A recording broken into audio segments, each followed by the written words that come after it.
Elle n'était qu'une pauvre servante terrorisée, laissée pour morte sur le trottoir glacé, jetée dans une tempête glaciale avec 2 chiots mourant dans ses bras. Elle était seule, désespérée et n'avait nulle part où se tourner. Mais elle n'était pas aussi seule qu'elle le pensait. Un berger allemand militaire à la retraite, sentant son désespoir, a alerté son maître.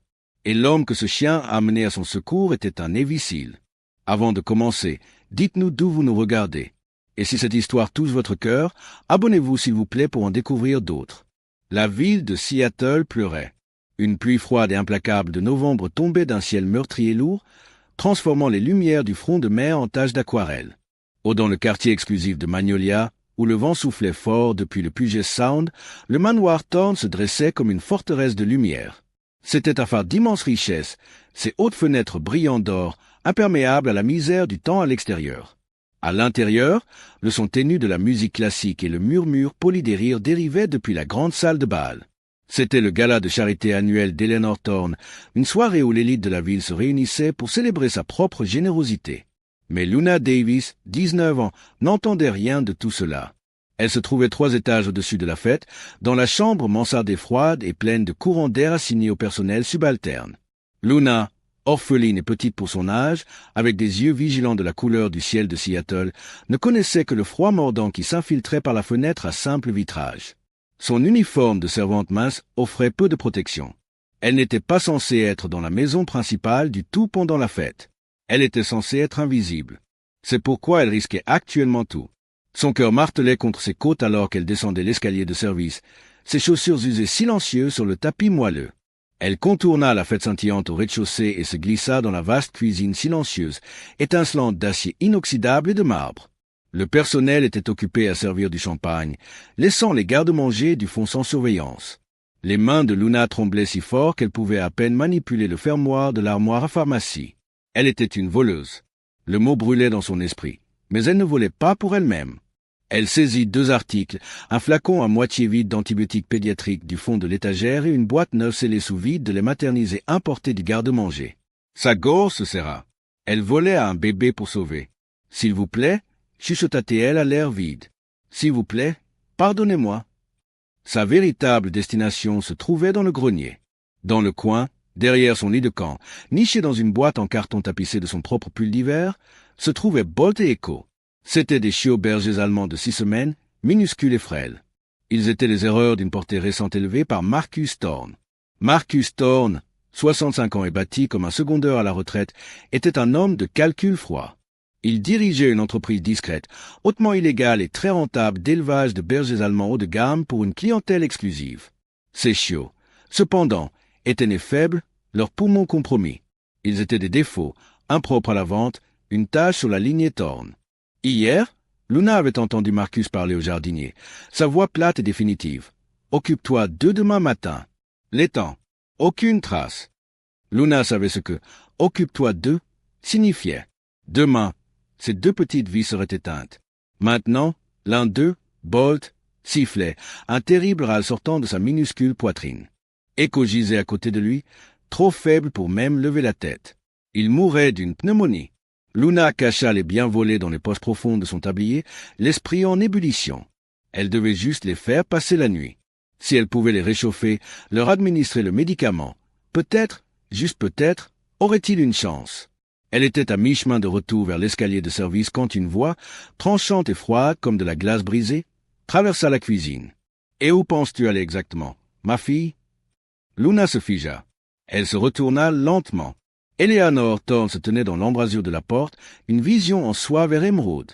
À 60 ans, Eleanor était parfaitement préservée, ses cheveux argentés enroulés en un chignon élégant, des diamants scintillants à sa gorge et ses oreilles. Ses yeux bleus glacés balayèrent Luna, ne manquant rien. « Qu'est-ce que tu caches dans ces poches ?» La voix d'Eleanor n'était pas forte, mais elle portait l'autorité absolue d'une femme qui n'avait jamais été refusée. « Madame Thorne, je... » La voix de Luna était un chuchotement terrifié. « Vide-les. Maintenant !» Des larmes montèrent aux yeux de Luna, chaudes et piquantes. Lentement, elle sortit la boîte de lait maternisé et le flacon d'antibiotiques. Elle les plaça sur l'îlot de marbre. Les sourcils parfaitement épilés d'Eleanor se levèrent. Du lait maternisé? Des antibiotiques? Elle laissa échapper un rire court et sec qui ne contenait aucun humour. Tu voles mon propre petit-fils. Petite voleuse ingrate et insignifiante. Non, cria Luna, le désespoir la rendant audacieuse. Ce n'est pas pour moi. C'est pour les chiots. Bolt et Echo. Ils sont malades, Madame Thorne. Ils sont en train de mourir. Votre mari, il a dit. La mention des chiots changea tout. Le visage d'Eleanor, qui avait été froid, se transforma en pierre. Les chiots étaient un détail gênant, un secret sale. Et cette fille le savait. Tu oses, siffla Eleanor en s'avançant. Tu oses parler des affaires de mon mari. Elle saisit le bras de Luna, ses ongles manucurés s'enfonçant dans le tissu fin de l'uniforme, pinçant la peau en dessous. Tu es encore plus stupide que je ne le pensais. S'il vous plaît, je ferai n'importe quoi. Je travaillerai gratuitement. Ne les laissez pas mourir. Tu vas te taire, commanda Eleanor. Elle traîna Luna hors de la cuisine. Luna trébucha, essayant de suivre la poigne étonnamment forte de la femme plus âgée. Eleanor ne l'emmena pas dans un bureau privé. Elle n'appela pas la police. Elle fit quelque chose de bien pire. Elle traîna Luna directement à travers la porte battante et dans le grand hall où la fête battait son plein. La musique bégaya. Les murmures polis s'arrêtèrent. Des dizaines de personnes les plus puissantes de Seattle se retournèrent pour regarder. Un instant de votre temps, tout le monde, appela Eleanor, sa voix résonnant d'une détresse théâtrale. Elle tenait le bras de Luna dans une poigne d'acier. Il semble que nous ayons hébergé une voleuse. Le visage de Luna brûlait d'humiliation. Elle voulait disparaître, se dissoudre dans le sol. Cette créature, continua Eleanor en secouant légèrement Luna, que nous avons recueillie, à qui nous avons donné un travail, un toit. Nous l'avons traitée comme de la famille. Et comment nous rembourse-t-elle? En volant des médicaments à mon petit-fils. Des halètements parcoururent la foule. Luna regarda autour d'elle frénétiquement, ne voyant que des visages froids et jugeants. Non, s'il vous plaît, ce n'était pas pour moi, c'était pour les chiots, cria Luna, sa voix se brisant. Les chiots? Eleanor rit, un son cruel et tranchant. Elle est délirante en plus d'être malhonnête. Elle poussa Luna vers les portes d'entrée massive. Va chercher Thérion. Sors d'ici. Puis Eleanor s'arrêta, une idée vraiment terrible lui venant à l'esprit. Walter, aboya-t-elle à un valet terrifié. Va dans le grenier, sa chambre. Il y a 2 petits animaux dans une boîte. Apporte-les. Madame Thorne, non, supplia Luna. Le valet revint quelques instants plus tard, tenant la boîte en carton. Le son ténu d'une respiration sifflante pouvait être entendu. Eleanor arracha la boîte de ses mains. Elle marcha jusqu'à la porte d'entrée ouverte où le vent et la pluie fouettaient vers l'intérieur, trempant le marbre coûteux. Avec un grognement de dégoût, elle jeta la boîte et les 2 chiots malades à l'intérieur, dehors, sur les marches de pierre. Un petit glapissement douloureux traversa la nuit. Et maintenant, tu es des ordures, dit Eleanor. Elle saisit le mince sac en toile de Luna du placard de la salle du personnel. Il contenait les seules possessions terrestres de Luna et le jeta dehors après les chiots. Sors de ma maison. Tu es renvoyé. Tu ne travailleras plus jamais dans cette ville. Eleanor poussa Luna fort entre les omoplates. Luna trébucha, se prenant les pieds dans le seuil et tombant à genoux sur les marches mouillées et froides, la pluie trempant instantanément son uniforme mince. Les grandes portes de chêne claquèrent derrière elle. Le bruit sous l'eau scellant son destin. Le son du verrou glissant fut assourdissant. Luna fut laissée sur le trottoir, dans l'obscurité, au milieu d'un déluge torrentiel. Elle n'avait pas d'argent. Elle n'avait pas de téléphone. Elle regarda la boîte en carton ruinée où Bolt et Echo gémissaient dans le froid. Elle se précipita en avant, rassemblant les 2 chiots trompés et frissonnant dans ses bras, les tirant sous son tablier, essayant de les protéger avec sa propre chaleur corporelle maigre. Ils étaient si froids. Les respirations râlantes de Bolt étaient déjà plus superficielles. Luna se recroquevilla sur le trottoir, la pluie plaquant ses cheveux sur son visage, les larmes se mêlant à la tempête. Elle était seule, ruinée, et les 2 petites vies qu'elle avait essayé de sauver mouraient dans ses mains. À des kilomètres de là, mais sous le même ciel oppressant et pleureur, un pick-up noir naviguait dans les rues glissantes de Seattle. Le camion robuste, construit pour l'utilité plutôt que pour l'éclat, était une île de calme, une puissance isolée contre la tempête. Au volant se trouvait Jude Scott. À 32 ans, Jude était un homme fait de lignes dures et d'intensité silencieuse. Ses épaules étaient larges, remplissant le simple en lait gris qu'il portait sous un long manteau de style militaire. Ses cheveux étaient coupés courts, pratique, et son visage était tout en angle, dominé par des yeux qui semblaient contenir la couleur de la haute mer, un bleu-gris saisissant qui ne manquait rien. Il était un Navy SEAL, actuellement en congé obligatoire et profondément frustrant. Il n'était pas en vacances. Il était au purgatoire. Le silence du monde civil était assourdissant pour lui. Il se sentait mal, non structuré. Ses mains, reposant légèrement sur le volant, étaient stables, mais l'énergie enroulée en lui n'avait aucun exutoire. Il était une arme finement réglée, enfermée dans un étui de rangement. Cette ville, avec son trafic passif-agressif et ses couleurs sourdes, ressemblait à un brouillard qui ne pouvait pas frapper.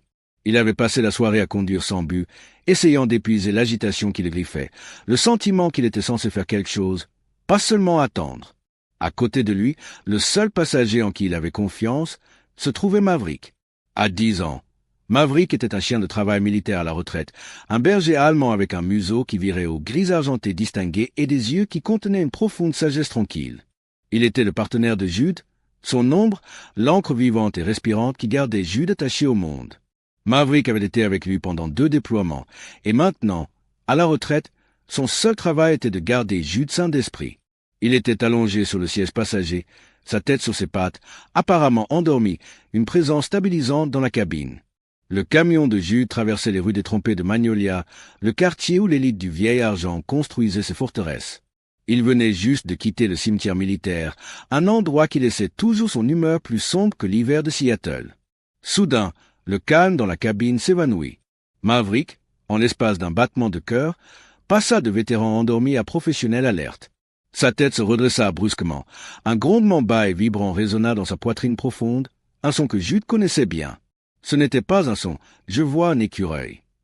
C'était un son d'alerte, de menace, d'anomalie. « Qu'est-ce que c'est, Mav ?» demanda Jude, ses propres sens s'aiguisant instantanément. Le brouillard civil s'évapora. Il était opérationnel. Maverick ne répondit pas. Il se déplaça vers la fenêtre passager, ses griffes cliquetant sur le plastique, et laissa échapper un seul aboiement sec.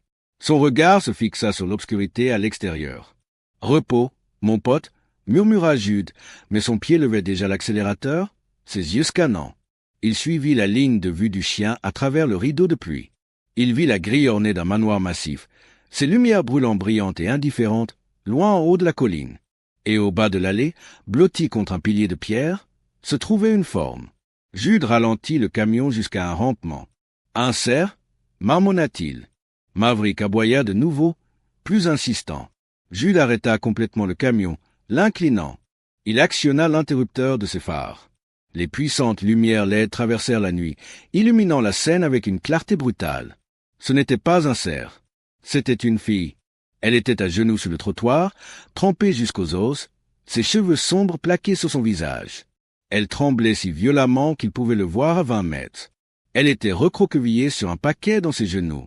Alors que Jude regardait, elle pencha la tête vers le bas, ses mouvements frénétiques.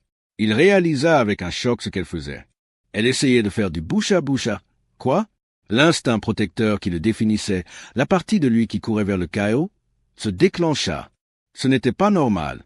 Il mit le camion au point mort et sortit par la porte en un mouvement fluide. La pluie frappa instantanément son visage. Il était une silhouette intimidante, se déplaçant avec le silence d'un prédateur malgré sa taille, et il le savait. Luna le vit. Sa tête se redressa brusquement, ses yeux écarquillés de terreur. Elle vit un grand homme, une ombre se détachant de l'obscurité, se dirigeant vers elle avec détermination. Elle tressaillit, tirant les minuscules chiots mouillés contre sa poitrine, essayant de se faire plus petite. Elle venait d'être chassée par un monstre. Maintenant, un autre approchait. Mais avant que Jude ne puisse dire un mot, Maverick, toujours son partenaire, sauta du côté passager. Ne sentant aucune menace de la fille, seulement une détresse écrasante, le vieux berger trotta en avant. Il contourna Jude, marcha droit vers Luna et gémit, un son bas et doux de préoccupation. Il poussa doucement, expertement, son effroi et mouillé dans le paquet qu'elle tenait. La vue du grand berger allemand en bonne santé brisa la terreur de Luna. Le contraste, cet animal magnifique et fort, et ses 2 bébés mourants, était trop fort. « S'il vous plaît » sans le tâter, le mot arraché de sa gorge alors qu'elle levait les yeux vers l'homme imposant. « S'il vous plaît, monsieur, ne leur faites pas de mal. » Sa voix était un chuchotement d'enfant contre la tempête. Ce sont des bergers allemands, comme lui. Ils sont en train de mourir. Ce ne sont que des bébés. Elle les a jetés dehors. Jude s'arrêta. Il prit toute la scène dans un seul instantané dévastateur. Le manoir multimillionnaire sur la colline, ses lumières flamboyantes. La fille, à peine adulte, chassée dans la tempête. Les deux minuscules chiots, immobiles dans ses bras. L'injustice de cela, l'injustice pure, s'installa dans sa poitrine comme de la glace. Il ne demanda pas qui elle était. Il ne demanda pas ce qui s'était passé. Il ne posa pas de questions. Il agit. En un mouvement fluide, Jude dézippe son lourd manteau, celui qui le gardait au chaud et au sec, et le retira de ses épaules, révélant la puissante silhouette en dessous. Il s'avança, s'accroupit devant elle et enveloppa le manteau massif autour d'eux tous, Luna, Bolt et Echo, les enveloppant dans un cocon de toile et de polaire, piégeant sa chaleur corporelle avec la sienne. Puis il se leva et marcha vers la porte passager de son camion, l'ouvrant grand. La lumière chaude du tableau de bord se déversa. Il la regarda. Sa voix était un baryton bas et grave, un son qui résonnait avec autorité. Ce n'était pas une demande. C'était un ordre, mais c'était le son le plus sûr et le plus gentil qu'elle ait jamais entendu. Monte dans le camion. Luna hésita une seule seconde, serrant les chiots. Maintenant, dit Jude de nouveau, plus doucement cette fois, mais pas moins ferme. Elle se leva en titubant, enveloppée dans son manteau, et grimpa dans la chaleur du camion. Maverick sauta sur le siège arrière. Jude ferma la porte doucement, les scellants de la tempête, avant de retourner du côté conducteur. La pluie trompait déjà son lait.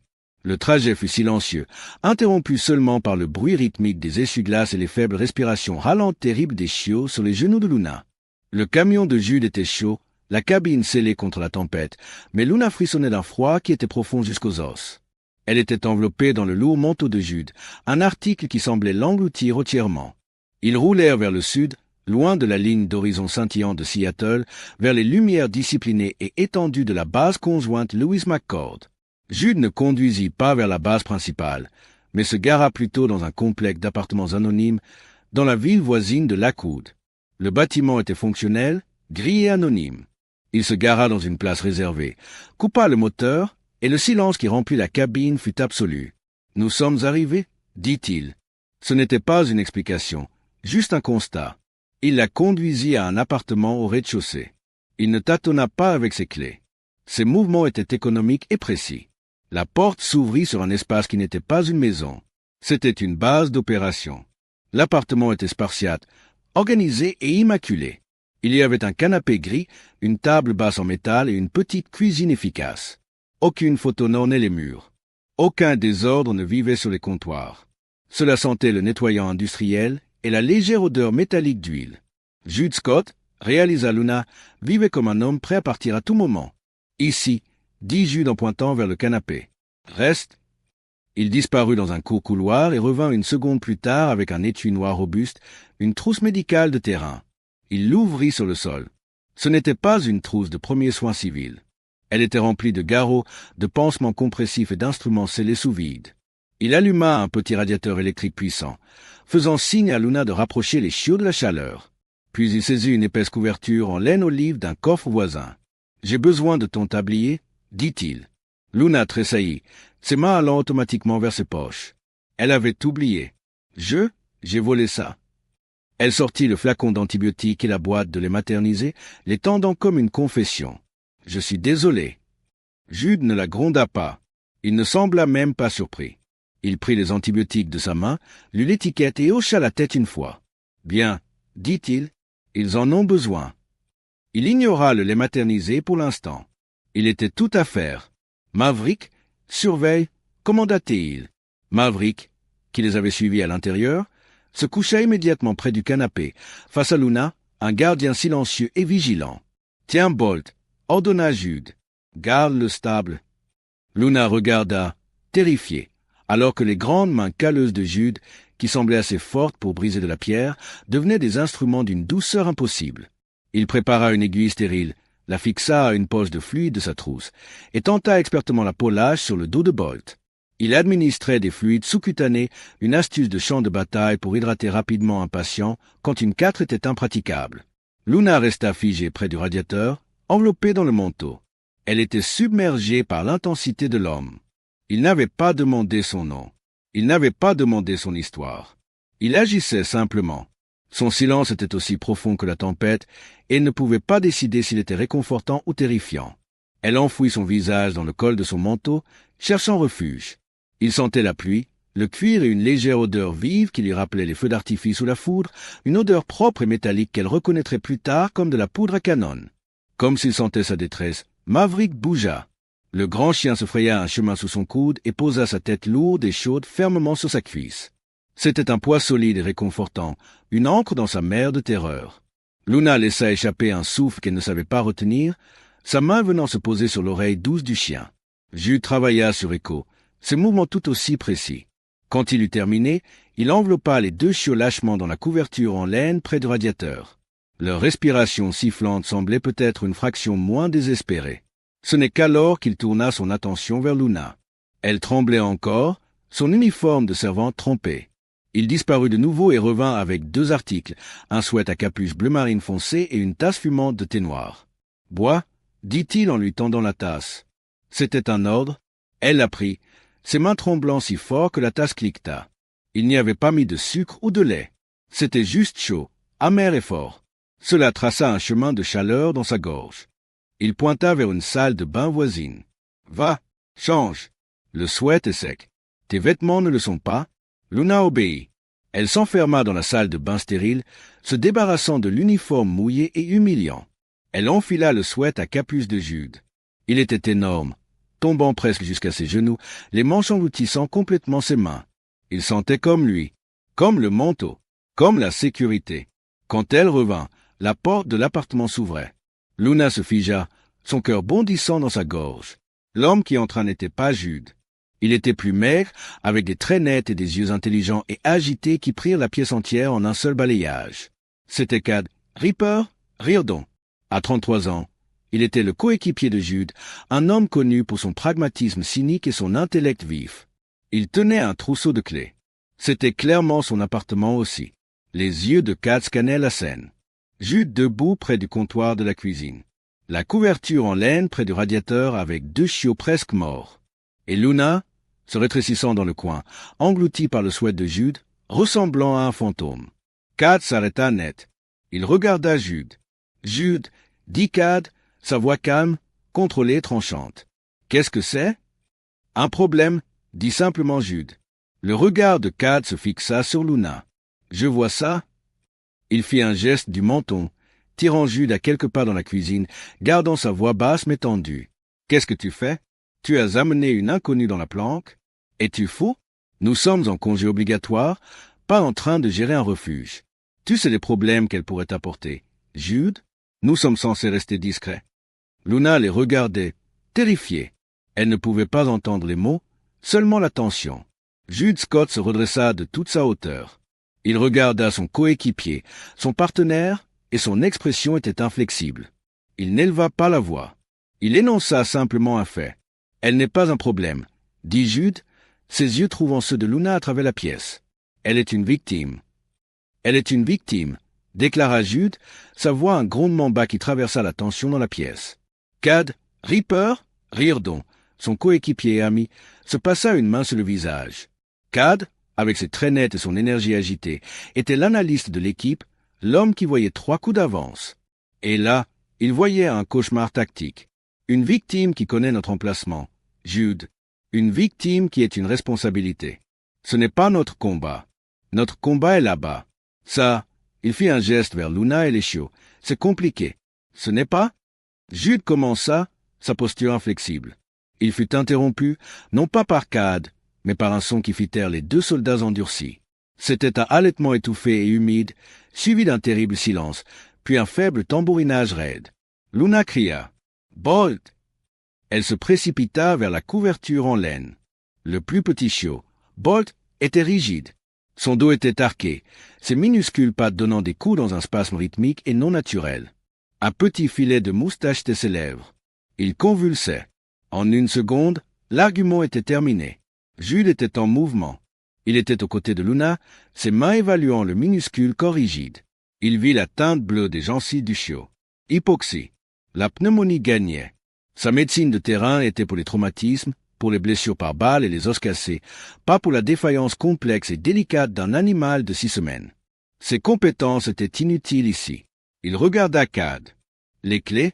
Maintenant. Tu conduis. Cad n'argumenta pas. Le pragmatique vit la nouvelle mission. Il saisissait déjà ses clés du bol près de la porte. Luna, la voix de Jude était un ordre tranchant, la tirant de sa terreur figée. Prends Echo. Enveloppe-le. Ne le laisse pas avoir froid. Elle hocha la tête, ses yeux écarquillés de panique, ramassant l'autre chiot plus faible. Jude, ses grandes mains impossiblement douces, ramassa Bol qui convulsait, l'enveloppant dans l'épaisse couverture en laine. Vétérinaire d'urgence Régnier, lança-t-il à Cad. Vas-y. Ils étaient dehors en moins de 10 secondes, un tourbillon de précision militaire concentré. Cad prit le siège conducteur du camion, le moteur rugissant à la vie. Jude ouvrit la portière arrière de la cabine étendue. Monte, ordonna-t-il à Luna, l'aidant au centre de la banquette arrière.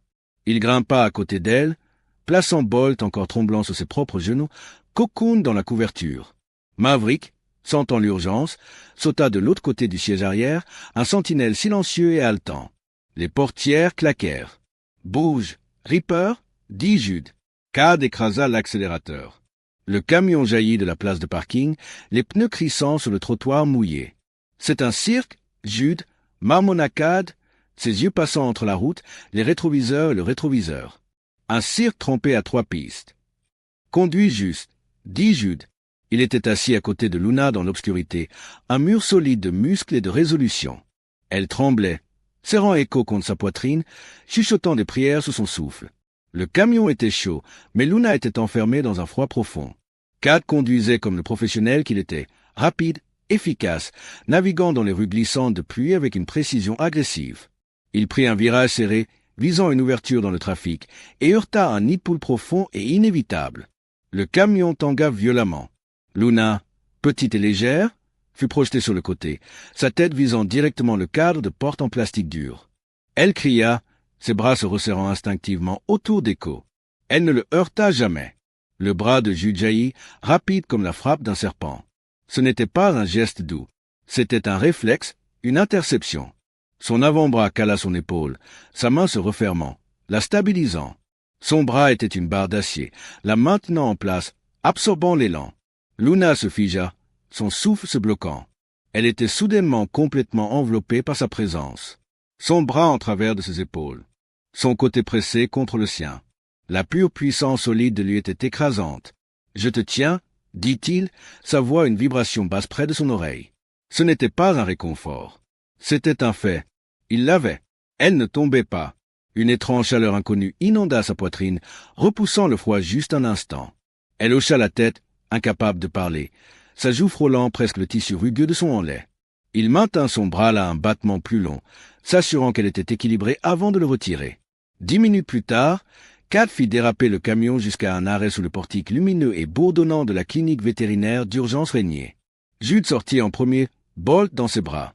Il poussa à travers les portes vitrées. « À l'aide !» cria-t-il, sa voix commandant l'attention. Un jeune homme en blouse bleue, un technicien vétérinaire nommé Ben, leva les yeux du bureau, ses yeux écarquillés. « Monsieur, vous devez ?» « Berger allemand de 6 semaines, » dit Jude en le coupant, toute communication tactique. Il posa le chiot sur le comptoir. « Ne réponds pas. Convulsion pendant les 10 dernières minutes. Pneumonie avancée suspectée. Les gencives sont cyanosées. » Une femme en blouse blanche se précipita de l'arrière. C'était le docteur Amanda Evans, la vétérinaire de nuit, une femme aux yeux perçants avec des lignes fatiguées autour de la bouche mais des mains rapides et compétentes. Elle jeta un coup d'œil à Bolt et passa à l'action. « Ben, amène-le en traitement 2. Commence l'oxygène. Prépare-moi une injection de Valium et un cathéter. Maintenant. » Elle regarda Jude. « Je reviens. » Elle disparut avec Bolt. Luna et Cad entrèrent en titubant après Jude. La salle d'attente était stérile et trop lumineuse, sentant l'antiseptique et la peur. Jude se tenait près du comptoir, rigide, fixant la porte réservée au personnel par laquelle Bolt avait disparu. Cad faisait les 100 pas près de la fenêtre, marmonnant à propos de la violation de la sécurité opérationnelle. Luna resta simplement debout, tremblante, serrant Echo. Quelques minutes plus tard, le docteur Evans revint. « Il est stabilisé. Nous avons arrêté la convulsion et il est dans une tente à oxygène. »« C'est grave, monsieur. »« Scott, dit Jude. Jude Scott. »« Monsieur Scott. » Ses poumons sont dans un état terrible. Nous faisons tout notre possible. Je dois prendre celui-ci aussi. Elle pointa à Echo. Il a besoin d'antibiotiques préventifs et de chaleur. Ben va prendre vos informations. Luna remit Echo à contre-cœur. La pièce sembla vide. L'adrénaline se vida, laissant Luna étourdie et malade. J'ai besoin des toilettes, chuchota-t-elle à Jude. Dans le couloir à gauche, dit le technicien Ben sans lever les yeux de son ordinateur. Luna hocha la tête, marchant sur des jambes instables dans le couloir indiqué. Elle trouva le panneau pour les toilettes. La porte était à côté d'une autre porte marquée « Bureau privé ». Elle était légèrement entr'ouverte.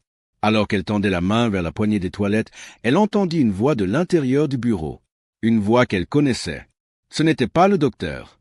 C'était la voix lisse, froide et chère de M. Jennings, l'avocat personnel de la famille Thorne. « Je me fiche de ce que ça prend, docteur », disait Jennings, sa voix basse et menaçante. « Je suis ici au nom de M. Marcus Thorne.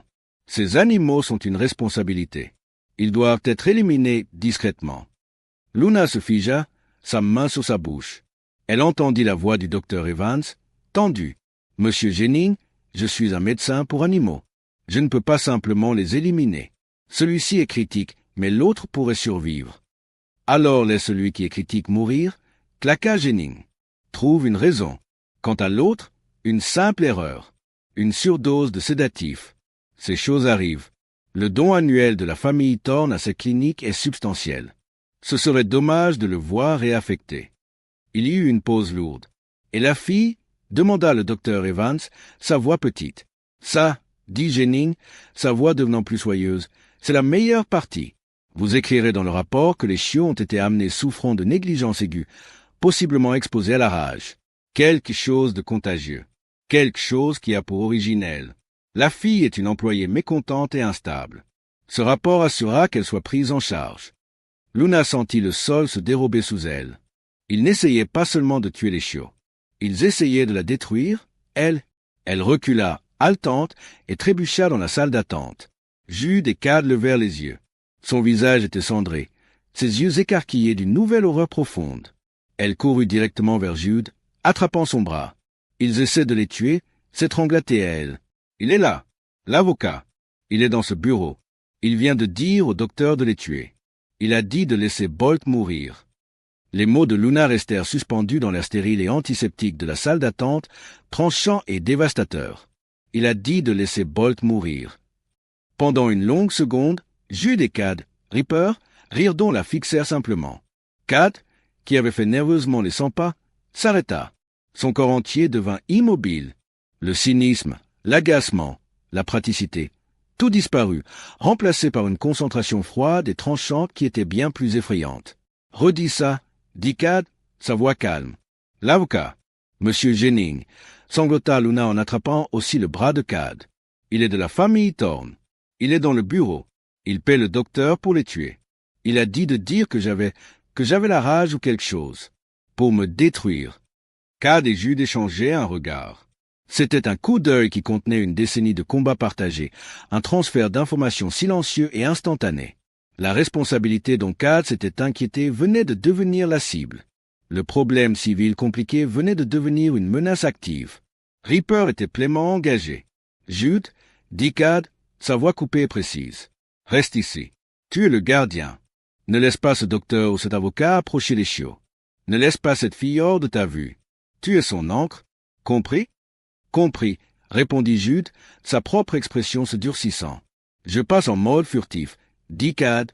Il remonta le col de sa veste, ses yeux perçants scannant déjà le hall pour les caméras de sécurité. « Je vais être dans le camion. Je lance le renseignement. Ce n'est pas juste un intimidateur riche. C'est une conspiration. C'est un crime. » Il regarda Luna, son regard n'étant plus cynique mais tranchant comme un rasoir. « Tu as bien fait, gamine. Maintenant, reste avec lui. » Cad était sorti et parti, se fondant dans la nuit balayée par la pluie. La salle d'attente redevint silencieuse, mais l'atmosphère avait changé. Jude se tourna vers Luna. Elle vibrait de choc, ses mains plaquées sur sa bouche, l'horreur de la trahison, la réalisation qui n'était pas seulement cruelle mais activement malveillant, avait percé son adrénaline. « Luna » dit Jude. Il utilisa son nom pour la première fois, sa voix un grondement bas et ancrant. Elle leva les yeux. ses yeux écarquillés et ne voyant rien. Respire. Il la prit doucement par le coude et la guida vers une chaise en plastique dur dans le coin, loin de la porte. Assieds-toi. Ne bouge pas de cet endroit. Elle obéit, s'enfonçant sur la chaise, son corps se repliant sur lui-même. Il vit le choc en elle, le froid profond et glacé qui n'avait rien à voir avec la pluie. Il marcha vers le coin de la salle d'attente où un distributeur automatique bourdonnait. Il y glissa quelques billets froissés et un instant plus tard, un gobelet en papier de chocolat chaud tomba. Il le ramena vers elle, pressant le gobelet chaud dans ses mains glacées et tremblantes. « Bois », commanda-t-il, tout comme il avait fait avec le thé. Luna fixa le gobelet. Elle leva les yeux de la boisson chaude vers son visage. Elle vit les lignes dures de sa mâchoire, la concentration absolue dans ses yeux gris-mers. Il ne l'avait pas seulement sauvée de la pluie. Il n'avait pas seulement sauvé les chiots. Il la sauvait maintenant de cette nouvelle terreur consumante. Il était son bouclier. « Merci », chuchota-t-elle, sa voix épaisse de larmes. « Merci, Jude. » C'était la première fois qu'elle utilisait son nom. Il fit un seul hochement de tête court, son regard s'adoucissant presque imperceptiblement. « Juste, Jude », affirma-t-il, comme s'il scellait un pacte. « Maintenant, je dois parler au docteur. » Il la laissa dans le coin et marcha vers la porte réservée au personnel. Il ne frappa pas. Il la poussa simplement et se tint dans l'embrasure, sa seule taille bloquant la lumière du couloir. Dans le couloir, il vit l'avocat, Jennings, un homme en costume à $1000 avec un visage pâle et gras, tendant une carte de visite au docteur Evans. Le docteur, Amanda Evans, semblait pâle et secoué. « Docteur Evans !» La voix de Jude traversa le couloir. Ils sursautèrent tous les deux, se retournant pour lui faire face. L'avocat, Jennings, se recomposa instantanément, lissant la veste de son costume, son expression affichant un ennui arrogant. Jude l'ignora. Ses yeux étaient verrouillés sur la vétérinaire. Il ne cria pas, il ne menaça pas, il parla simplement, et sa voix était froide, calme et lourde de menaces non dites. « Mon nom est Jude Scott. Ces deux chiots, Bolt et Echo, sont sous ma garde. Vous allez fournir toutes les mesures de sauvetage disponibles. Vous n'épargnerez aucune dépense. Vous remplirez vos devoirs en tant que médecin. Je serai ici, dans cette salle d'attente, jusqu'à ce qu'il soit stable et prêt pour la sortie. Ai-je été compris ?» Le docteur Evans regarda du regard inflexible de Jude au visage suffisant de l'avocat. Elle était piégée. « Monsieur, nos procédures sont... » Commença-t-elle. « Ai-je été compris ?» répéta Jude, sa voix descendant d'une demi-octave, résonnant avec une puissance qui semblait faire vibrer l'équipement stérile sur les comptoirs. Le docteur Evans déglutit, son courage se brisant. « Oui, compris. Ils recevront les meilleurs soins possibles. »« Bien. » Le regard de Jude se posa sur l'avocat. Il ne lui dit pas un mot. Il le regarda simplement, un regard plat, dédaigneux et totalement final, avant de se retourner et de retourner dans la salle d'attente. L'avocat Jennings le regarda partir, son sourire arrogant vacillant pour la première fois. Jude reprit son poste, se tenant près de la chaise de Luna comme une sentinelle. Il ne s'assit pas. Il se tint debout, les bras croisés, un gardien silencieux et inamovible. Une heure passa. Elle sembla durer toute une vie. Luna sirota le chocolat chaud, la chaleur et le sucre la tirant lentement du bord du choc. Finalement, les portes de la clinique s'ouvrirent à nouveau. Cad, Ripper, Riordan revint. L'homme qui était parti était agité. L'homme qui revint était en feu. Ses yeux brillaient d'une intensité prédatrice et glaçante. Il marcha directement vers Jude, tenant son ordinateur portable. « Jude, nous avons un problème majeur. » Il garda sa voix basse. Il tourna l'ordinateur. L'écran était rempli de données. Marcus Thorne. Ce n'est pas juste un éleveur amateur. Il dirige une énorme usine à chiots bergers allemands non enregistrés depuis ses propriétés. On parle de centaines de milliers de dollars. Tout en liquide. Tout hors des livres. Évasion fiscale à grande échelle. Il cliqua sur un autre fichier. Et ça, c'est la bonne partie. C'était une liste de noms. Il tue systématiquement des chiots défectueux depuis des années. On ne parle pas d'euthanasie humaine. On parle de noyade, d'exposition, peu importe ce qui est le moins cher. Luna fit un petit son malade et Jude posa une main stabilisante sur son épaule. Mais là, dit Cad, son doigt tapant l'écran. Là, c'est le coup mortel. Il a des amis. J'ai vérifié Jennings. J'ai vérifié Thorne. Ils ont des connexions profondes. Spécifiquement, il pointa à un nom. Ils ont le capitaine du commissariat local de Seattle PD sur leur liste de paix. Des dons réguliers et intraçables à son fonds communautaire. Le poids de la situation s'abattit sur eux. Ce n'était pas juste un homme riche et cruel. C'était une entreprise criminelle protégée. La police était compromise. Cad regarda Jude, ses yeux brillants dans la lumière fluorescente dure. Ils ne l'ont pas juste jeté dehors pour être cruel, Jude, dit Cad, sa voix un chuchotement bas et dangereux. Ils l'ont jeté parce qu'elle savait. Ces chiots, il hocha la tête vers l'arrière, ce ne sont pas que des patients. Ce sont des preuves. Et cette fille, il regarda Luna, est le seul témoin. Il ferma l'ordinateur. Ce n'est plus une question de sauver des chiots. C'est une opération. C'est une opération. La voix de Cad était une ligne plate et dure dans la brillance stérile de la clinique vétérinaire. La concentration de Jude passa des renseignements sur l'ordinateur à la porte réservée au personnel. « Fais-les sortir » dit-il à Cad. « Maintenant » Cad hocha la tête, se déplaçant déjà. Luna, son esprit tournoyant de la révélation que la police elle-même faisait partie de la conspiration, regarda Jude avec une pure terreur absolue. « Jude, la police. Nous ne pouvons pas. Où pouvons-nous aller ?»« Nous ne fuyons pas, » dit Jude, sa voix une encre basse et stable dans sa panique. Il posa une main sur son épaule. Pas doucement, mais fermement. Un geste d'ancrage. Nous retournons à l'appartement. C'est une position fortifiée. Nous avons l'avantage là-bas. Cad revint, son visage figé dans un masque sombre. Le docteur Evans est coopératif. Jenny est partie précipitamment. Elle prépare les papiers de sortie et un transporteur. Bolt est stable, mais il a besoin d'oxygène ce soir. Elle nous donne une bonbonne portable. Quelques instants plus tard, il bougeait. Une formation tactique serrée. Jude portait la petite bonbonne d'oxygène et les fournitures médicales. Luna, ses mains tremblantes, portait le petit transporteur chaud où Bolt et Echo étaient nichés, respirant plus facilement. Cad marchait en tête, scannant le parking, sa main jamais loin de sa veste. Maverick, qui avait attendu dans le camion, était maintenant en haute alerte, sa tête pivotant, sentant la tension de ses maîtres. Le trajet de retour à la planque fut silencieux, un cocon de tension à enjeux élevés. Cad conduisait, ses yeux vérifiant constamment les rétroviseurs. De retour dans l'appartement, l'atmosphère n'était plus spartiate. Elle était chargée. C'était une forteresse sur le point d'être assiégée. « Reaper » dit Jude. « Je m'en occupe » répondit Cad. Il alla vers un panneau derrière un tableau anonyme révélant un petit serveur high-tech. Il commença à taper sur un clavier, ses doigts volants.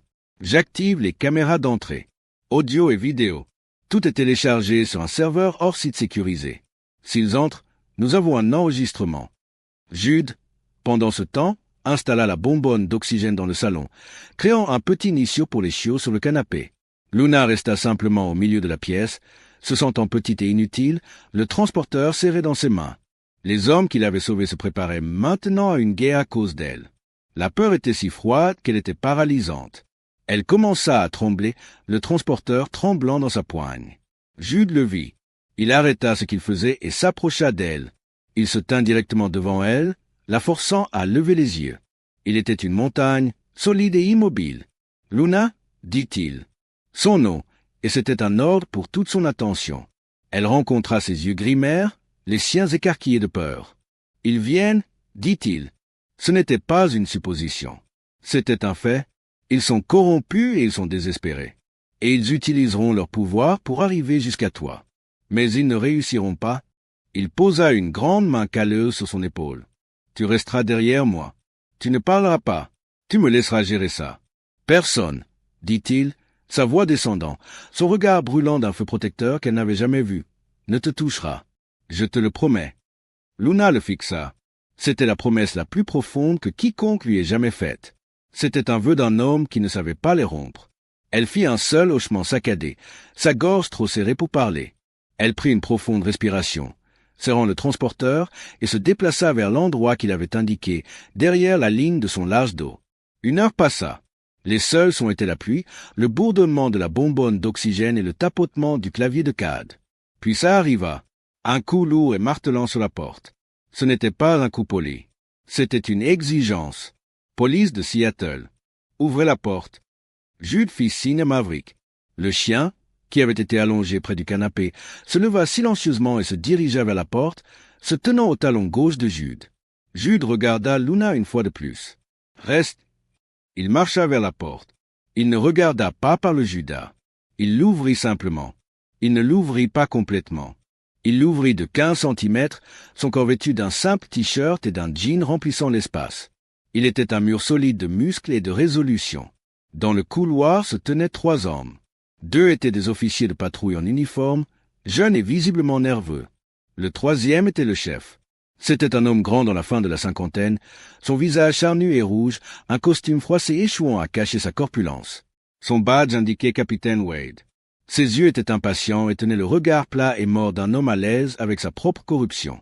Jude Scott, exigea Wade, sa main déjà sur sa ceinture. « Je suis Jude Scott », répondit Jude, sa voix calme et égale. « Nous avons un mandat d'arrêt pour une certaine Luna Davis sous charge de vol qualifié, dit Wade en tenant un papier, et un mandat secondaire pour saisir des biens volés.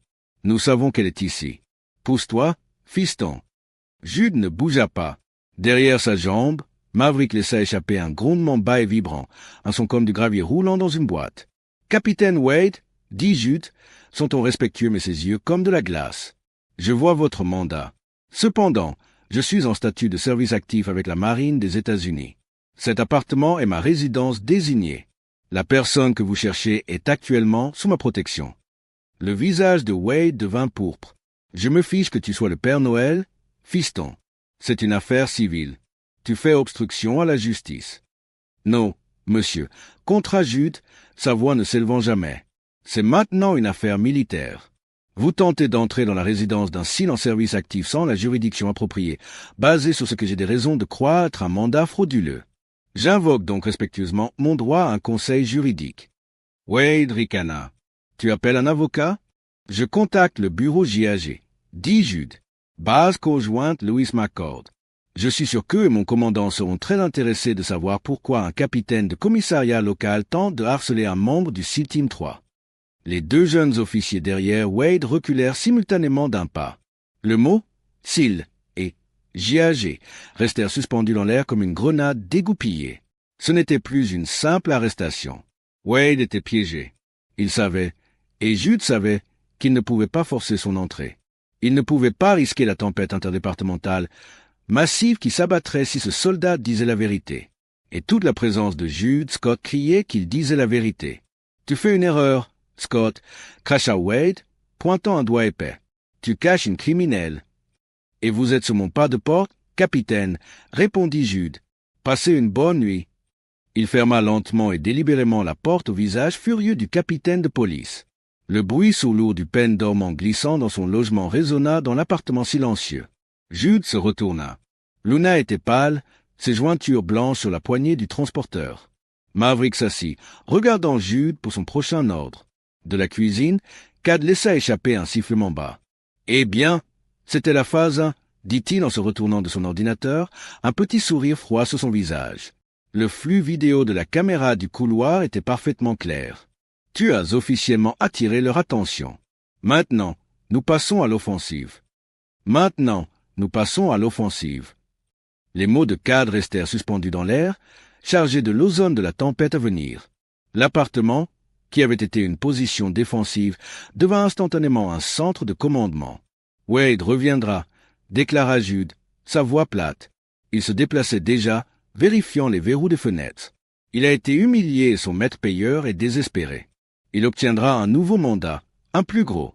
Nous avons une fenêtre limitée. « D'accord », dit Cad, déjà sur son ordinateur portable. « Nous ne pouvons pas aller à la police de Seattle.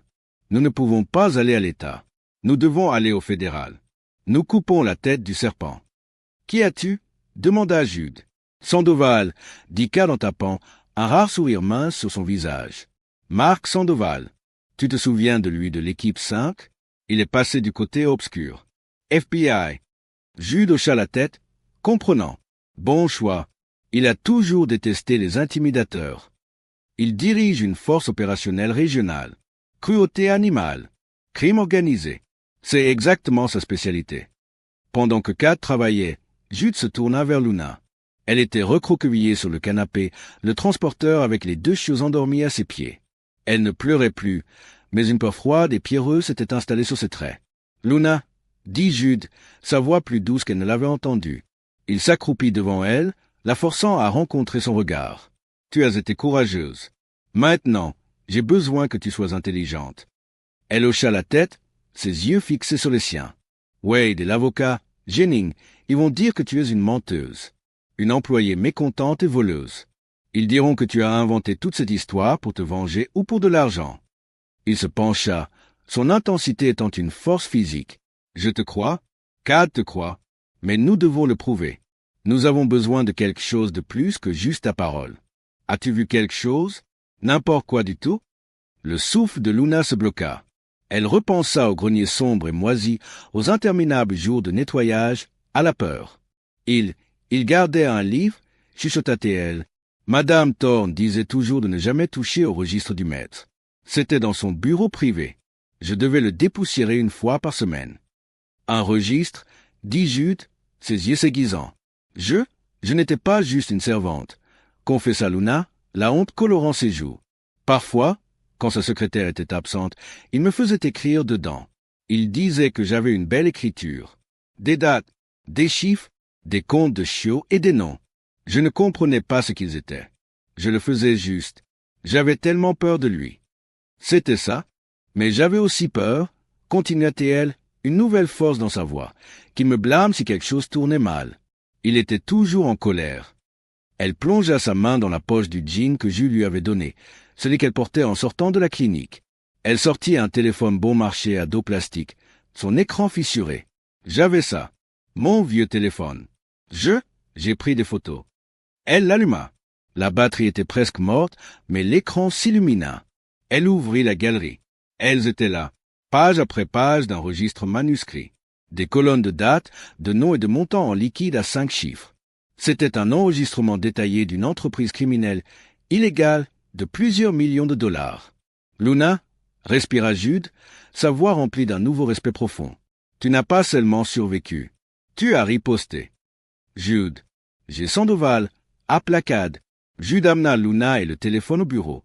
Ripper, elle là, la preuve qui tue. Les yeux de Cad s'écarquillèrent alors qu'il voyait les photos. Gamine, dit-il, sa voix rauque d'admiration, tu es une analyste de renseignement née. Il se tourna vers son écran où le visage d'un homme dans la quarantaine avec la même immobilité prédatrice que Jude et Cad, mais portant un polo marqué FBI, les regardait. C'était l'agent Mark Sandoval.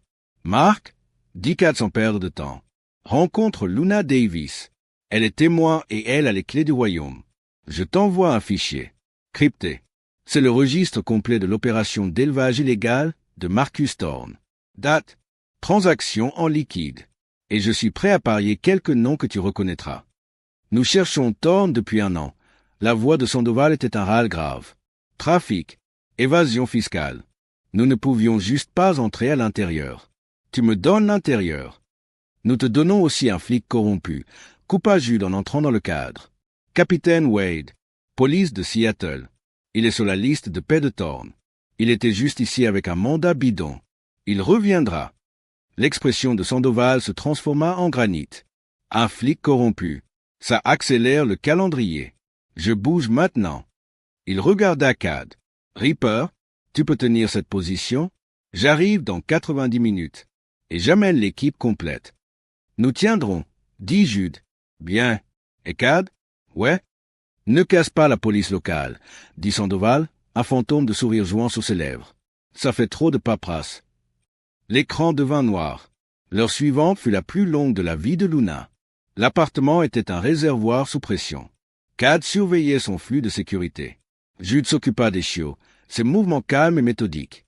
Il montra à Luna comment vérifier la petite bonbonne d'oxygène pour Bolt, sa grande main guidant la sienne sur le régulateur. Tu vois? Garde-la juste dans le verre. Il respire mieux. C'est un battant. Comme toi. Cet éloge calme et simple réchauffa Luna plus que le chocolat chaud ne l'avait fait. Puis l'inévitable. Un boom lourd résonna de la porte d'entrée. Pas un coup de pied. Police de Seattle. Ouvrez la porte. La voix du capitaine Wade, amplifiée par un mégaphone, était épaisse de rage. Nous avons un mandat judiciaire. Ouvrez la porte ou nous forcerons l'entrée. Cad vérifia son flux. Il ne bluffe pas. Il a une équipe complète et un bélier. Jude hocha la tête. Il regarda Luna. Va dans la chambre du fond. Ferme la porte à clé. Reste basse. Non, dit-elle en serrant le transporteur maintenant vide. Je resterai avec Bolt et Echo. Jude vit la résolution en elle. D'accord. Contre le mur du fond. Derrière le canapé. Maintenant. Elle se précipita, se nichant avec les chiots, se faisant petite. Goum! Le cadre de la porte se fendit. Jude et Cad prirent des positions de flanc de chaque côté de l'entrée. Ils n'étaient pas armés, mais ils étaient prêts. Maverick se tenait à côté de Jude, ses dents découvertes, un grondement bas et terrifiant émanant de sa poitrine. Goum!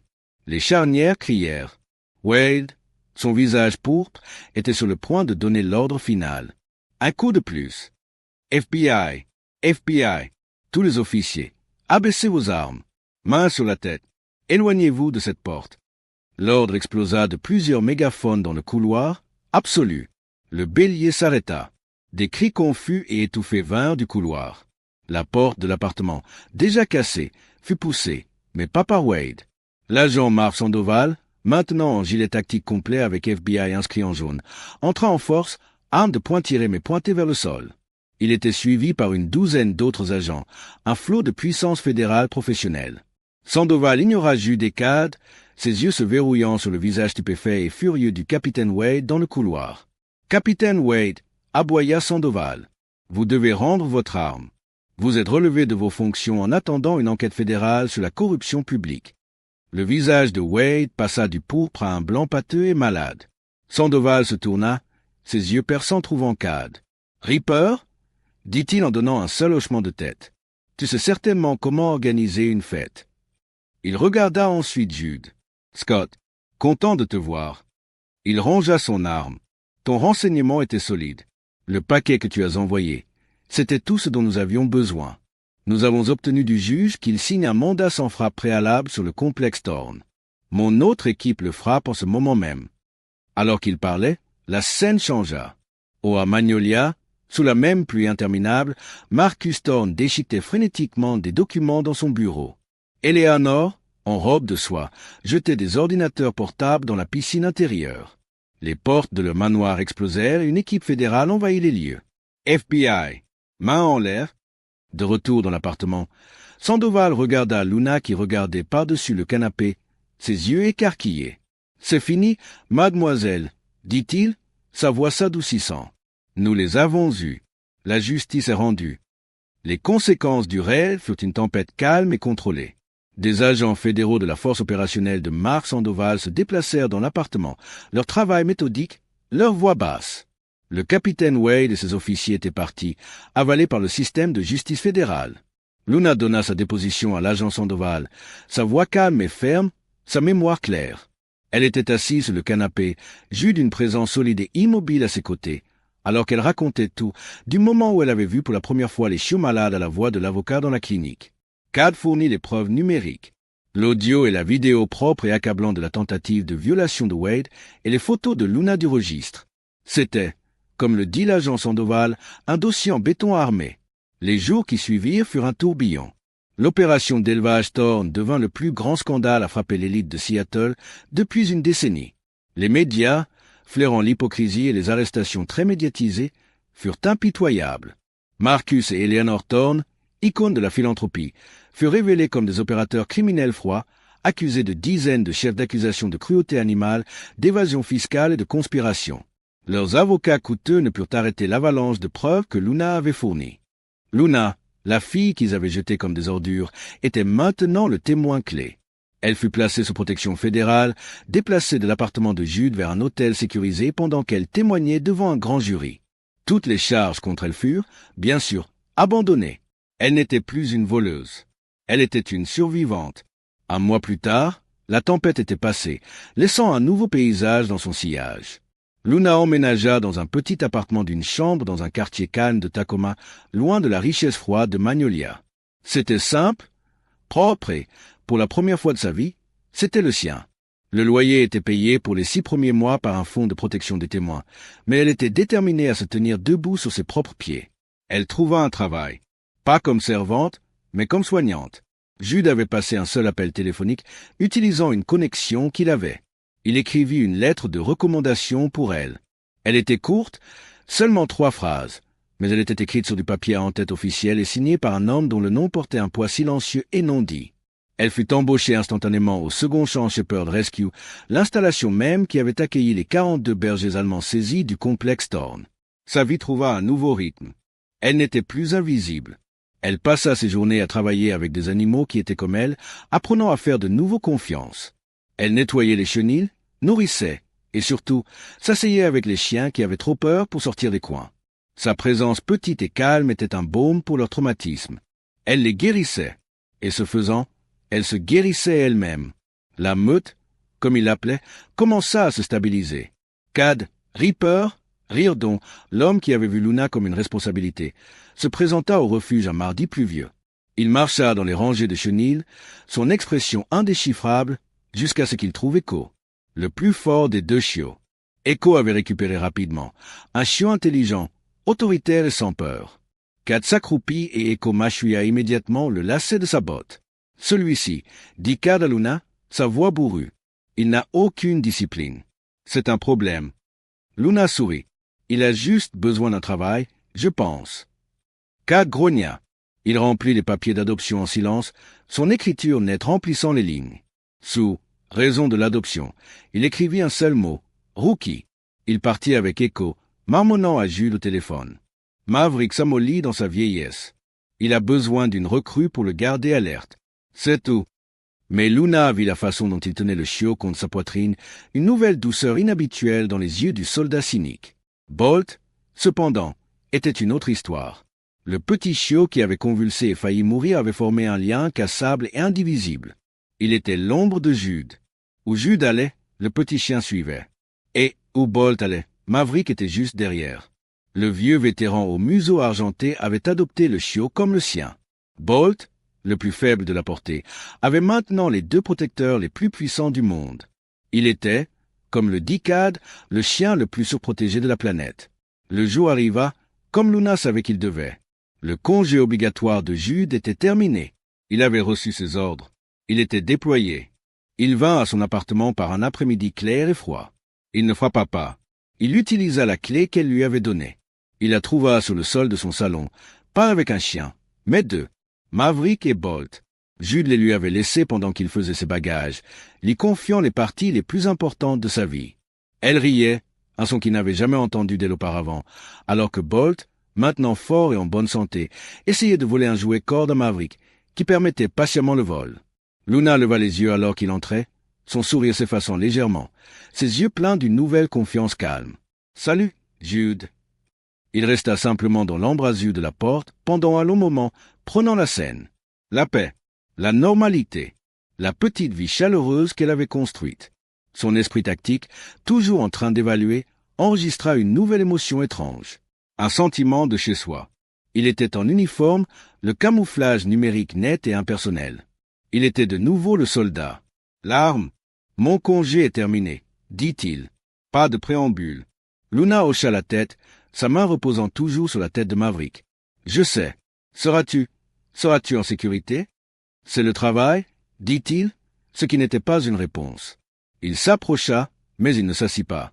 Il resta debout, la regardant. À ses chiens. Il tendit la main dans son portefeuille et sortit quelque chose. C'était une carte de sécurité en plastique. Il la tendit vers elle. Luna la regarda, confuse.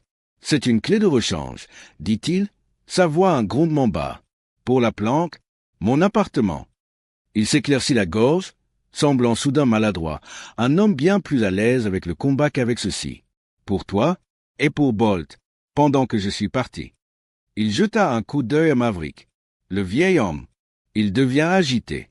Il aura besoin de la compagnie. Le souffle de Luna se bloqua. Elle regarda de la clé à son visage. Ce n'était pas une clé. C'était une bouée de sauvetage. C'était une invitation. C'était la déclaration de confiance ultime d'un homme qui ne faisait presque confiance à personne. C'était sa façon de dire « C'est ta meute. C'est ta maison. Tu appartiens ici. » Elle sourit, un sourire lent et radiant qui illumina tout son visage, chassant enfin les dernières ombres du grenier. « Nous garderons une lumière allumée pour toi, » dit-elle doucement.